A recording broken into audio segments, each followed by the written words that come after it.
आदाब नाजरीन, मैं सनम एजाज देख रहे हैं आप ग्राउंड रिपोर्ट। और ग्राउंड रिपोर्ट में शुरुआत खतरे से ही, दुनिया का सबसे बड़ा खतरा, और इस खतरे ने कश्मीर को जो अपनी लपेट में ले रखा है, उससे निकलने की अभी दूर दूर तक कोई उम्मीद, कोई किरण नज़र नहीं आ रही है। खतरा कोविड का है, और कोविड का खतरा जिस तरीके से कश्मीर में फैल रहा है, उसको देखते हुए माहिरीन ये भी बता रहे हैं कि अगर अभी भी एहतियात नहीं की तो बहुत कुछ भुगतना पड़ सकता है। श्रीनगर के अस्पतालों में सब जानते हैं कि अब जगह नहीं बची है। श्रीनगर के मेडिकल कॉलेज की पार्क को भी अब कोविड अस्पताल बनाया जा रहा है, और श्रीनगर के कई और इलाकों में सरकारी सतह पे ट्यूशन सेंटर से लेके हॉस्टलों को भी कोविड अस्पतालों में तब्दील करने के लिए तदाबीर की जा रही हैं। साफ जाहिर है, पेशेंट फ्लो जिस तरह से है, उस फ्लो को देखते हुए इस वक्त सरकार के पास कोई जगह नहीं है, कोई चारा भी नहीं है कि कुछ न कुछ किया जाए और इस सूरत हाल से निपटा जा सके। हमारे पास पहले ही वेंटिलेटर्स नहीं हैं, और जहां पहले ही बड़ी तादाद में वेंटिलेटर ऑक्यूपाई हो चुके हैं, वहीं डॉक्टर्स अब ये भी बता रहे हैं कि जो नए पेशेंट्स आएंगे उनको कहां रखा जाएगा। स्पेशली वो पेशेंट्स जो कोविड का शिकार हों, जो बायलैटरल नमूनिया का शिकार हों, उनको कहां रखा जाएगा। और इस सारे के बीच में श्रीनगर में कुछ डॉक्टर्स ने आज सरकार तक ये बात भी पहुँचाने की कोशिश की कि इस वक्त कश्मीर में मेडिकल इमरजेंसी लगाने की ज़रूरत भी है। साफ जाहिर है, मेडिकल इमरजेंसी का मतलब है कि वेंटिलेटर पर जो बुजुर्ग है उसको हटा के उसकी जगह जवान को दी जाए, यानी बुजुर्ग की मौत हो जाए तो कोई गम नहीं, जवान बचना चाहिए। तो साफ जाहिर है ये खतरा बहुत ही खतरनाक हो चुका है इस वक्त। और इस वक्त सरकार ने जो लॉकडाउन किया है उसके तहत इस वक्त चलना है, SOPs का ख्याल रखना है, अपने आप को बचाना है। सरकार ने कल शाम को लॉकडाउन का ऐलान किया था, और उस लॉकडाउन की आज की झलक श्रीनगर की कुछ इस तरह की थी। हल्का फुल्का ट्रैफिक, और कुछ जगहों पे अच्छा खासा ट्रैफिक, और कुछ जगहों पे आज भी हम नहीं सुधरे थे। अक्सर जगहों पे नहीं, बल्कि कुछ जगहों पे लोग बिना मास्क भी थे, कुछ जगहों पे बिना फिजिकल डिस्टेंसिंग भी थे, और ये नहीं सोच रहे थे कि क्या बता रही है दुनिया, क्या कह रही है दुनिया, क्या कहते हैं मेडिकल एक्सपर्ट, और क्या कहती है सरकार। कोई ये शख्स, ये लोग सोच नहीं रहे थे, समझ नहीं रहे थे कि इस वक्त खाने पीने के लाले तो बाद में देखा जाएगा, फिल वक्त जान बचनी चाहिए, और जान बची तभी रोजी रोटी की तलाश की जा सकती है। और रोजी रोटी की इस तलाश में जो लोग बाहर निकले थे उन्हें तो मजबूरी थी, लेकिन फिर भी एहतियात न रखना एक बड़ा सवाल था। और इसी सवाल के बीच में श्रीनगर में आज की सूरत-ए-हाल कुछ इस तरह की थी कि सड़कों पे हल्का फुल्का ट्रैफिक भी था, सड़कों पे हल्के फुल्के लोग भी थे। ये सिर्फ श्रीनगर का हाल अहवाल नहीं था, बल्कि वादी के दूसरी जगहों का भी ऐसा ही हाल अहवाल था। और इसी हाल अहवाल के बीच में लोग जहां मशवरे भी दे रहे थे, वहीं आज भी डॉक्टर बता रहे थे कि अभी भी हम बचा सकते हैं, अभी भी हम चेन को ब्रेक कर सकते हैं, अभी भी हम लौट सकते हैं, अभी वक्त गया नहीं है, लौटा जा सकता है, सिर्फ हमें होश से काम लेना है। क्योंकि कुछ हमारे फेसबुक में कुछ लोग हैं, या हमारी सोशल मीडिया पे कुछ लोग हैं जो आज भी साजिश बता रहे हैं, लेकिन शायद वो ये नहीं जानते हैं कि साजिश बताने वाले ये लोग जो हैं, ये अमेरिका का हाल देखें, अमेरिका में किसने साजिश की और ब्राज़ील में कौन साजिश कर रहा है। ये नहीं जान रहे हैं कि हिंदुस्तान की मुख्तलिफ रियासतों का भी हाल कश्मीर का है, तो साजिश है तो कहाँ पे है। तो साजिश ना समझते हुए अपील करेंगे कि ख्याल अपना रखिए। श्रीनगर का हाल, लेकिन कश्मीरियों का हाल शायद रूस को भी समझ आ चुका है, और रूस ने आज बाज़ाब्ता तौर पर ऐलान कर दिया है कि उन्होंने ट्रायल मुकम्मल करके अब वैक्सीन को मार्केट में उतारा है। कोविड रिलेटेड वैक्सीन अब बाज़ार में आने वाला है। यानी उम्मीद की किरण कश्मीर से नहीं, हिंदुस्तान से नहीं, अमेरिका से नहीं, किसी मुस्लिम ममालिक से ना सही, लेकिन रूस जैसे कम्युनिस्ट मुल्क से ज़रूर आई है। और बताया जाता है कि कोविड का इलाज, कोविड का वैक्सीन रूस ने दरियाफ्त कर लिया है। ये रूस ने जो दरियाफ्त इलाज किया है, उम्मीद करते हैं कि जल्द ही यहाँ पे आएगा, निजात मिलेगी। लेकिन श्रीनगर के हाल अहवाल पर सईद रूफ फारूक भी नज़र रखे हुए थे। लाल चौक के घंटाघर जिसे कल शाम को सील किया गया था, वहीं पर खड़े थे। दिखा रहे हैं सईद रूफ वहाँ का हाल अहवाल। चलिए, श्रीनगर की ज़िला इंतज़ामिया ने श्रीनगर के मुख्तलिफ एरियाज़ में हम कह सकते हैं कि 70 के करीब ऐसे जोन्स हैं जहां पे दोबारा से लॉकडाउन किया है, और सरकार ने स्ट्रिक्ट तौर ऑर्डर्स लगाए हैं कि कोई भी मूवमेंट वहां पे नहीं होगी। और अभी की अगर हम लाल चौक में, अभी हम अगर लाल चौक की बात करें तो वैसी जिस तरह लोग उम्मीद कर रहे थे, जिस तरह लोग एक्सपेक्ट कर रहे थे कि लॉकडाउन होगा, वैसा लॉकडाउन देखने को नहीं मिल रहा है। सड़कों पे जो मूवमेंट है, ट्रैफिक मूवमेंट वो चल रही है, लोग चल रहे हैं, ऑटो रिक्शाज चल रहे हैं, तो ऐसी मूवमेंट दिख रही है जैसे अनलॉक में जिस तरह मूवमेंट चल रही थी वैसी ही मूवमेंट यहाँ सड़कों पे देखने को मिल रही है। यहाँ जो कारोबारी सरगर्मियाँ, जैसे हम मार्केट की बात करें, मार्केट कहीं ना कहीं बंद है और कुछ एरियाज़ में मार्केट भी खुली हुई है, वहाँ पे दुकानें भी खुली हुई है कुछ एरियाज़ में। अगर हम लाल चौक की बात करें, यहाँ पे मार्केट तो बंद है मगर ट्रैफिक मूवमेंट जो है वो बराबर जारी है, लोग भी इधर उधर घूम रहे हैं। और मास्क, जिस तरह का मास्क पे जोर दिया जाता था मास्क लगाने को, तो वहाँ पे भी मास्क भी लोग नहीं पहन रहे हैं। तो सरकार का, एडमिनिस्ट्रेशन का दोबारा लॉकडाउन का फैसला, और यहाँ पे हम कह सकते हैं कि अगर लॉकडाउन है तो सरकार सड़कों पे नज़र नहीं आ रही है, कहीं इनको रोका नहीं जा रहा है मूवमेंट को, या तो लोग वायलेशन कर रहे हैं, कहीं ना कहीं तो हम कह सकते हैं गफलत जारी हो रही है, जिसकी वजह से कोविड बढ़ रहा है और कोविड बढ़ने की परेशानी का सामना लोगों को करना पड़ रहा है। अभी की हम बताएं, लाल चौक में दुकानें, कारोबारी सरगर्मियां बंद हैं, मगर ट्रांसपोर्ट, पब्लिक ट्रांसपोर्ट और लोगों की मूवमेंट जो है वो देखने को मिल रही है। आबिद कादिर के साथ सईद रूफ, गुलिस्तान न्यूज़, श्रीनगर, कश्मीर। सईद रूफ फारूकी, श्रीनगर के लाल चौक का हाल अहवाल और दूसरे अजला का भी हाल अहवाल हमारे पास इसी तरह का पहुंचा है। हल्का फुल्का, कहीं सख्त, कहीं हल्का, कहीं ढीला, कहीं कान पकड़ी कराया जाना, कहीं मास्क पे जुर्माना न पहनने पर जुर्माना करना, और कहीं इंतज़ामिया मुतहरिक, और इंतज़ामिया कहीं नहीं बल्कि अक्सर जगहों पे मुतहरिक भी थी और इंतज़ामिया आज कोशिशें भी करी थी। लेकिन एक और मामला था आज की तारीख का, और आज की तारीख 13 जुलाई, ये वो तारीख जब एक अजान को मुकम्मल करने के लिए 22 लोगों ने अपनी जान का नजराना दिया था, और दुनिया की तारीख में वो वाहिद अजान है जिसमें 22 लोगों का खून गिरा है। ये तारीख भी कश्मीर में लिखी गई थी, और तब तारीख थी 1931 की, और 1931 की इस तारीख को सदियों तक याद किया जाना था। लेकिन 5 अगस्त को बदली तारीख ने इस तारीख पर भी औस डाल दी, और 5 अगस्त की बदली तारीख के बाद सरकार ने इस दिन की तारीख भी मिटाते हुए इस दिन पे छुट्टी भी कैंसिल की, और इस दिन पे हो रही सरकारी तकरीब को भी कैंसिल किया। और आज श्रीनगर में मज़ार-ए-शोहदा पर होने वाली तकरीब के दौरान वहाँ न जाने की इजाज़त थी, न वहाँ पे कोई तकरीब करने की इजाज़त थी, और यहाँ पे फोर्सेस के, सिक्योरिटी फोर्सेस के पूरे बंदोबस्त किए गए थे। शहर श्रीनगर में आज मुकम्मल लॉकडाउन है। अगर हम डाउनटाउन एरिया की बात करें, खासकर पूरी तरह लॉकडाउन सरकार ने, एडमिनिस्ट्रेशन ने फैसला लिया, कल शाम से ही शहर श्रीनगर में लॉकडाउन रहेगा। और लॉकडाउन के बीच में आज 13 जुलाई यानी यौम-ए-शोहदा का दिन, और यौम-ए-शोहदा के दिन यहाँ मज़ार पे रिवायती तौर पे लोग आते थे, शोहदा को खराज अकीदत पेश करते। यहाँ पॉलिटिकल पार्टीज़ जो लोग हैं वो यहाँ पे आते और यहाँ जो शोहदा है उनको खराज अकीदत पेश करते हैं। मगर आज के दिन के हवाले से बात करें तो यहाँ पर पूरी तरह इस मज़ार-ए-शोहदा को सीज़ कर दिया गया है, दाएं बाएं सख्त सिक्योरिटी को तैनात किया गया। मैं अपने कैमरामैन से कहूं कि वो कैमरा ज़रा मज़ार की तरफ ले जाए, और मैं दिखाना चाहूँगा आपको कि आज पूरी तरह यहाँ पे बंद रखा गया है, किसी को भी यहाँ अलाउ नहीं किया गया है। पॉलिटिकल पार्टीज़ के जो लोग हैं, अगरचे उन्होंने जो पॉलिटिकल पार्टी से वाबस्ता यहाँ पे लीडरान हैं, उन्होंने अप्लाई किया था और एडमिनिस्ट्रेशन को कहा था कि वो मज़ार-ए-शोहदा पे जाना चाहते हैं, मगर जो ही हमारी उनसे बात हुई यहाँ के पॉलिटिकल पार्टी से, उनका कहना है कि उनको अलाउ नहीं किया गया है। पूरी तरह इलाके को सील कर दिया गया। मैं आपको ये भी बताता चलूँ कि आज तक 13 जुलाई यहाँ पे सरकारी हॉलिडे मनाई जाती थी, मगर इस साल ये सरकारी हॉलिडे भी नहीं है, सरकार ने इस हॉलिडे को ख़त्म किया है। और ये भी सुनने में आया है कि जो इन शोहदा के जो लवाकिन हैं जो यहाँ पे आते थे, उनको भी आज यहाँ पे अलाउ नहीं किया गया है, मुकम्मल तौर पे बंद रखा गया है, किसी को यहाँ पे अलाउ नहीं किया गया। और हम कह सकते हैं कि रिवायत से हटकर आज यहाँ पे नज़ारा हमें देखने को मिला, क्योंकि आज तक हम देखते थे कि सेपरेटिस्ट क्वार्टर के लोगों को यहाँ पे नहीं आने दिया जाता था, मगर आज के दिन हम ये कह सकते हैं कि ना तो सेपरेटिस्ट ना ही मेन स्ट्रीम पॉलिटिकल पार्टीज़ के लीडरान यहाँ पे आज आए और यहाँ पे हाज़िरी दी, यहाँ पे फातिहा खानी पड़ी। फिरदौस अहमद के साथ सईद रूफ, गुलिस्तान न्यूज़, श्रीनगर, कश्मीर।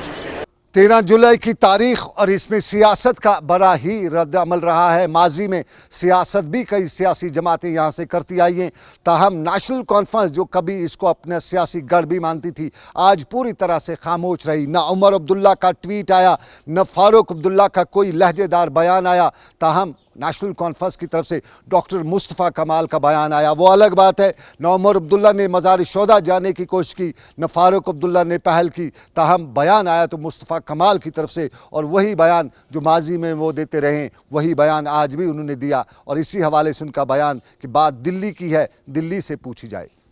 आप बताइए, मैंने अभी आपको कहा इतने सारे हमारे छोटे बड़े नेता जो हैं वो घरों में बंद रखे हैं और ऐलान कर दिया, हमने उनको छोड़ दिया, पीएस से हटा दिया, लेकिन उनको घरों से बाहर जाने की इजाज़त नहीं है।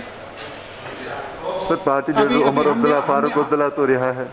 नहीं, मेरी बात मानिए ना, तो क्या करेंगे वो? इनको ये ख़त्म करना चाहिए। ये जो ये अब नई चीज़ शुरू हुई है ऑर्डर के बगैर, कोई चीज़ भी हाँ जी ये आपने करना है, सरकार किसकी है ये भी हमें मालूम नहीं, ये बराए नाम सब है, सारा दिल्ली में बैठ के रिमोट कंट्रोल से चलता है। रिमोट कंट्रोल से ये मसले चलेंगे नहीं जब तक वो ज़ाती दिलचस्पी ना ले। ज़ाती दिलचस्पी ले, ये ज़ख्म जो है ये ज़ख्म जो है तमाम हिंदुस्तान को ज़ख्मी करेगा। मुल्क की तारीख में कांग्रेस 13 जुलाई की तारीख पर कुछ अपना रद्दमल अलग रखती हो, लेकिन कश्मीर की कांग्रेस 13 जुलाई के दिन को मानती थी या होने वाली जो भी सरकारी तकरीब थी उसमें हिस्सेदार बनती थी। कांग्रेस के वज़ीर आला वहाँ जाकर इस दिन पर सलामी भी लेते थे, खराज अक़ीदत भी अदा करते थे। और आज भी कश्मीर की कांग्रेस, स्टेट कांग्रेस, आज की इस सूरत हाल पर सरकार को ही मोर्द इल्ज़ाम ठहरा रही थी। और आज भी यही कहना था कि वक़्त बदलता रहेगा, दरियाए जहलम से पानी और भी बहेगा। हम वहाँ पे जाते, कोई भी आदमी, किसी को भी आप श्रद्धांजलि देते हो, जो कोई मर जाता है, जिसकी मृत्यु होती है, उसके घर जाके उसको यही ताज़ियत करते हैं। और ताज़ियत से क्या होता है कि एक हौसला अफजाई होती है। बाकी लोग जो देखने वाले होते हैं बोलते हैं नहीं यार ये मरा था, ये शहीद हुआ था, या एक्सीडेंट में मरा, या कहीं पे भी मरा। तो वो एक रिवायत जो है वो मजहबी भी रिवायत है। और ये वाली रिवायत जो थी जम्मू कश्मीर रियासत, जब से मतलब मैं अपने जन्म में मैं देख रहा हूँ कि हर हमेशा जब हम छोटे भी होते थे तब भी यहाँ की सरकारें वहाँ पे जाके उस रिवायत को बदस्तूर रखा था उन्होंने, कल तक जब से ये यूटी बनी। तो अब इसको क्यों नहीं जाने दिया, ये तो यही सरकार और इनकी जो एडमिनिस्ट्रेशन, गवर्नर, इंतज़ामिया है, वही बोल सकते हैं कि हमने अलाउ क्यों नहीं किया। कांग्रेस का बयान 13 जुलाई पर, और 13 जुलाई पर आज बयान पीडीपी का भी आया, और पीडीपी के लीडर मोहम्मद यासीन का यही मानना है कि 13 जुलाई की तारीख कश्मीर की तारीख है और तारीख को ऐसे हरबों से मिटाया नहीं जा सकता है। बाकायदा तौर पर आज पाबंदियाँ लगाई गई है, वहाँ कदगन लगाई गई है, किसी को वहाँ जाने के लिए इजाज़त नहीं दिया गया है। मुझे लगता है ये सरासर जमहूरियत का कत्ल है। ये आज पहली बार देखने को मिला है कि 13 जुलाई 1931 का दिन बाकायदा तौर पर यहाँ पे मरकज़ी गवर्नमेंट में जो मिनिस्टर रहा गुलाम नबी आज़ाद साहब, जब वो भी चीफ मिनिस्टर था जम्मू एंड कश्मीर का, उस वक्त गुलाम नबी आज़ाद साहब भी 13 जुलाई 1931 के दिन मनाने के लिए गए थे। लेकिन बदकिस्मती की वजह से पहले दिन ये हमें देखने को मिला है कि 13 जुलाई 1931 के दिन पर आज पहली बार कदगन लगी। ये 13 जुलाई की तारीख जिस पर कभी कहा जाता था कि लगेंगे हर बरस मेले, शहीदों के मज़ारों पर, वतन पर मिटने वालों का यही नामो निशान होगा। ये तारीख और तारीख 5 अगस्त को बदली, लेकिन आज एक और तारीख, और कश्मीर में इन दिनों एनकाउंटर्स की तारीख चल रही है।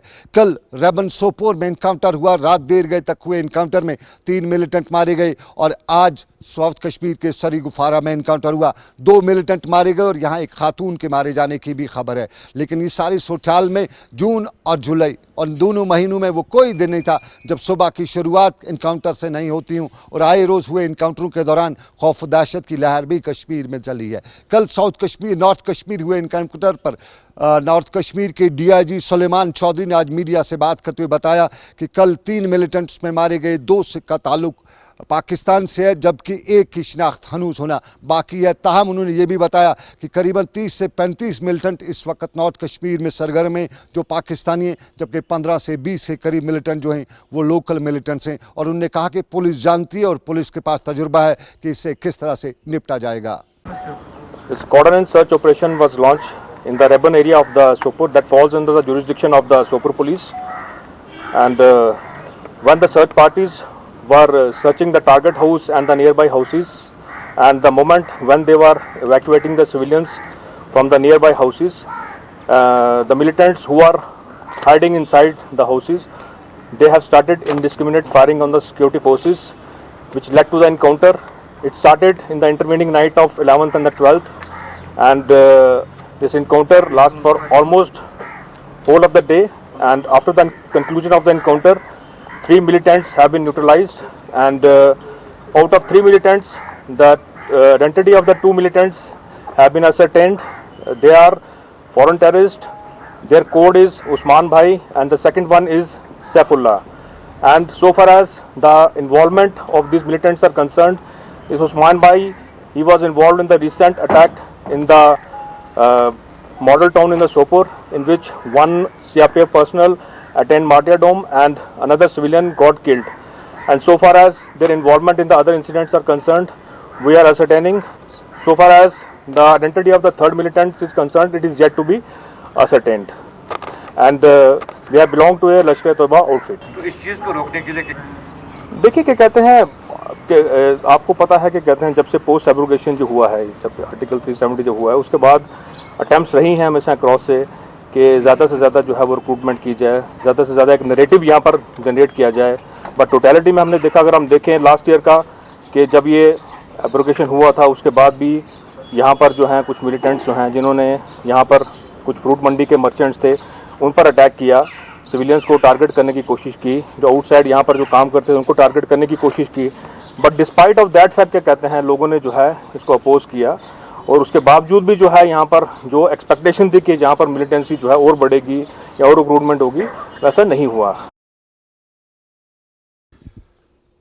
सुलेमान चौधरी, डीआईजी नॉर्थ कश्मीर, और कल के वाक़े पर आज उनकी प्रेस कॉन्फ्रेंस. लेकिन आपको नाजरीन बताएं कि कोविड का ख़तरा और कोविड का डर बहुत फैला हुआ है. आज की खबर कोविड के हवाले से यह है कि अमवात एक तरफ, लेकिन कोविड के लिए टेस्ट लेते हुए भी एक शख्स डर से मारा गया या किसी और वजह से, लेकिन हार्ट अटैक हुआ. और ये श्रीनगर के हैदरपुरा के इलाके का करीबन 50 से 55 साल का शख्स आज उस वक्त मारा गया, उस वक्त दिल का दौरा पड़ने से इंतकाल कर गया जब उसका कोविड के लिए टेस्ट लिया जा रहा था और डॉक्टर ने बताया कि हार्ट अटैक से उसकी मौत वाज़ा हुई है. लेकिन कुछ लोग कहते हैं कि ये डर की मौत थी, क्योंकि कोविड का डर, टेस्ट पॉजिटिव आ गया तो डर, नेगेटिव आ गया तो बची जान. और पॉजिटिव से डरते डरते बहुत से लोगों के दिल कमज़ोर हो चुके हैं. लेकिन कश्मीरियों के, अक्सर कश्मीरियों के दिल कमज़ोर नहीं है. कोविड से कश्मीरी लड़ रहे हैं और कश्मीरी बच्चे भी कोविड के ख़िलाफ़ मुत्तहिद हो रहे हैं. हम एक ऐसी ही बच्ची से आपकी आज मुलाकात कराते हैं, नाम जिसका सहर है, और सहर शमीम श्रीनगर के इलाके की रहने वाली है. 12वीं क्लास की ये तालबा कोविड से लड़ रही है, क्योंकि अपनी अकल का इस्तेमाल करते हुए और इंटरनेट की सहूलियात, इंटरनेट के फ़ायदे हासिल करते हुए ये कोविड के बारे में जानकारी और दुनिया के साइंटिस्ट को मशवरा भी दे रही है कि कोविड से अगर लड़ना है तो किस तरह से लड़ना है, किस डायरेक्शन में चलना है. ज़रा हम इसकी बात सुनाएंगे, इसके बाद आगे बढ़ेंगे. साइंटिस्ट जो यहाँ के मतलब बाहर के हैं, इंडिया के भी 6 एजेंसियाँ हैं जो इस पर काम कर रही है और बाहर भी, वो वायरस का जो अंदर वाला स्ट्रक्चर है, genetic material, they are working on that. But for me, as I believe in my self and in my work, वो इस पे काम कर रहे हैं कि उसी जेनेटिक मटेरियल की वजह से मे बी वी कैन, मतलब उस पर वैक्सीनेशन करके वो स्टॉप कर सकते हैं. मे बी ये रुक जाएगा, किसी भी वैक्सीनेशन से, किसी भी ड्रग से वो रुक सकता है. इम्यूनिटी बूस्टिंग अप के लिए वो थोड़ा बहुत कर रहे हैं वहाँ यहाँ. बट मेरे हिसाब से that's not the solution. I am working on inactivation of virus. Virus हमारी बॉडी से बाहर है, it's in inactivation state, it's not active.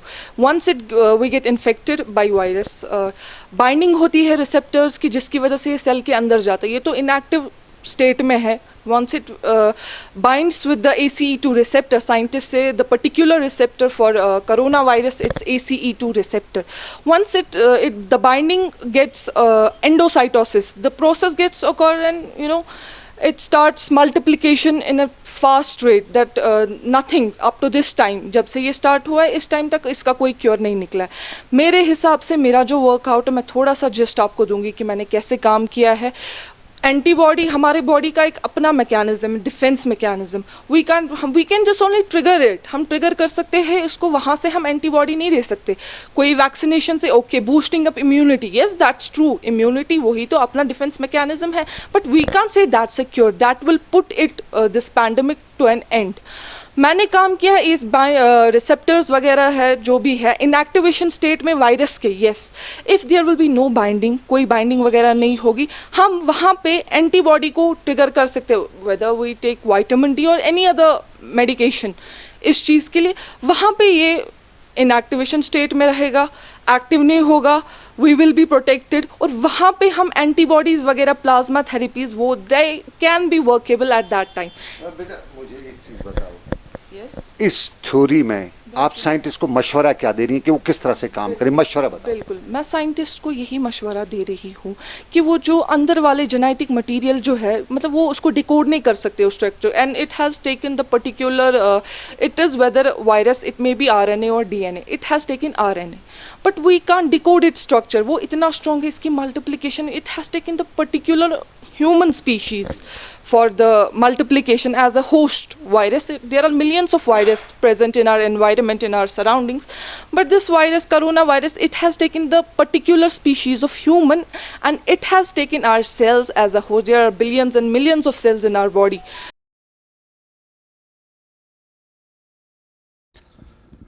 चलिए, ये बात बच्ची की, लेकिन बच्ची वो बच्ची जो कश्मीर की है, 12वीं की तालिबा है और दुनिया को मंजिल दिखाना चाहती है। वो अलग बात है कि ये इसमें कितनी सही या गलत, ये फैसला साइंटिस्ट ही करेंगे, इसके पास उतनी नॉलेज नहीं है। लेकिन इंटरनेट का इसने फ़ायदा किया है, हासिल किया है, और इंटरनेट के ज़रिए दुनिया जहां में कोविड की खबरें और कोविड की तहकीकात को इकट्ठा करने के बाद ये साइंसदानों के लिए एक रास्ता देने की कोशिश कर रही है। वो अलग बात है कि वो कितना सही होता है, वो देखा जाएगा। लेकिन खुशी इस बात की है कि हमारी बच्ची, 12वीं की बच्ची, 16 से 18 साल की उम्र की बच्ची भी दुनिया को रास्ता दिखा सकती है, हिम्मत रखती है और कोशिश कर रही है। खुशी की बात हमारे लिए। लेकिन कोशिश श्रीनगर में म्यूनसिपल कॉरपोरेशन के इंतखाबात के मेयर के पोस्ट के लिए भी हो रही हैं, और इस मेयर के पोस्ट के लिए कहते हैं कि बीजेपी का भी साथ मिल रहा है, कांग्रेस का भी साथ मिल रहा है। बीजेपी के कारकुन ने आज नई पते की बात बताते हुए बताया कि बीजेपी अब की बार जुनैद को सपोर्ट करेगी। कल तक खबरें ये भी आ रही थी कि जुनैद के बजाय इमरान को बीजेपी अब की बार सपोर्ट करेगी